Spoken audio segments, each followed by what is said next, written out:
തീർച്ചയായിട്ടും നമ്മളിവിടത്തെ ഇഡ്ലി സാമ്പാറൊന്നും പിടിക്കുന്നുണ്ടാവില്ല. അവിടത്തെ ശീലങ്ങളൊക്കെ വേറെയല്ലേ. ക്രിസ്ത്യാനിയിലാണെങ്കിലും മത്സ്യമാംസാദിയിൽ കുരിശു വിട്ടി പതിവല്ലെന്നേ. വക്കീലമ്മ വാവിച്ചിന് അങ്ങനെയാണ് വളർത്തിയാക്കണതേ. കുഞ്ഞുനാൾ മുതല് ബൈബിളിനോടൊപ്പം തന്നെ വേദങ്ങളും പുരാണങ്ങളും രാമായണവും ഒക്കെ പഠിക്കാൻ വിട്ടിരുന്നേ നമ്മുടെ പൂള്ളിവനല്ലേ. അമ്മയുടെ നിർബന്ധം കൊണ്ട് പോയതാണ്. അങ്ങനെ എല്ലാം പഠിക്കാനൊന്നും പറ്റിയിട്ടില്ല. ഇതുപോലെ നമ്മുടെ തലയിലാട്ട് കയറുക. അപ്പൊ സന്ധ്യ കഴിഞ്ഞുള്ള ഈ സുരപാനവും നാവിൻ തുമ്പിലെ വികട സരസ്വതി ഒക്കെ പഠിച്ചത് ഏത് ഗുരുമുഖത്ത് നിന്നാ? അത് ചെത്തുകാരൻ വാസുവിന്റെ മുഖത്ത് നിന്ന് പഠിച്ചതാണ്. ചെത്തുകാരൻ വാസുവിനെ നമുക്ക് ഈ കൊച്ചിന് കല്യാണം ആലോചിച്ചാലാ നിങ്ങൾ നല്ലോണം ചേരും. നല്ല കുടവേറ. എന്താ കുട്ടി ഒന്ന് നോക്കണോ?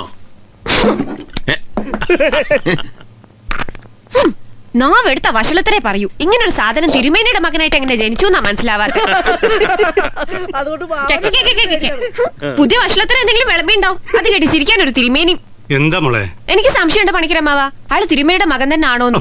കള്ളത്തരം പറഞ്ഞ് പറ്റിക്കാൻ വന്നാവും. കേക്കട്ടെ കേട്ടെ. ഇപ്പൊ എനിക്കെന്താ? അല്ലെങ്കിൽ ഇത്രയും നല്ലൊരു തിരുമേനിക്ക് ഇങ്ങനെ ഒരു അസുരവിത്തുണ്ടാവോ? സംഗീതം എന്ന് പറയണ സാധനം ആ മഹാന്റെ 7 അയൽവക്കത്ത് കൂടെ പോയിട്ടില്ല. തമ്പുരിപ്പോഴും ഗിറ്റാറാണെന്നാ വിചാരിച്ചിരിക്കുന്നത്. എന്തോ ആയിക്കോട്ടെ, കുട്ടി അയാളോട് ധിക്കരിച്ചൊന്നും പറയാൻ പോകണ്ട. തിരുമേനിക്കത് വിഷമാവും. പണിക്കരമാവ നോക്കിക്കോ.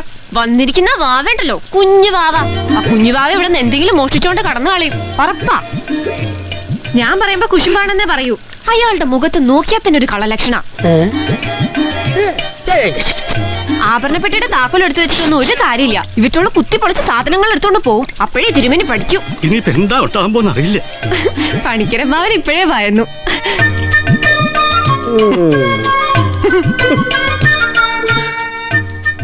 ഞങ്ങൾ ആരാണെന്ന് മനസ്സിലായ സ്ഥിതിക്ക് ഉള്ള കാര്യം തുറന്നു പറയാമല്ല. മോഷണം മാത്രമല്ല ഞങ്ങളുടെ ഉദ്ദേശം. ഇവനെ മനസ്സിലായ? പെൺവാണിഭ സംഘത്തിന്റെ മണ്ഡലം പ്രസിഡന്റ്. ഇന്ന് രാത്രി നിന്നെ ബോധം കെടുത്തി തട്ടിക്കൊണ്ടുപോകാനാ ഞങ്ങളുടെ പ്ലാൻ. രക്ഷപ്പെടാമെങ്കിൽ രക്ഷപ്പെട്ടു.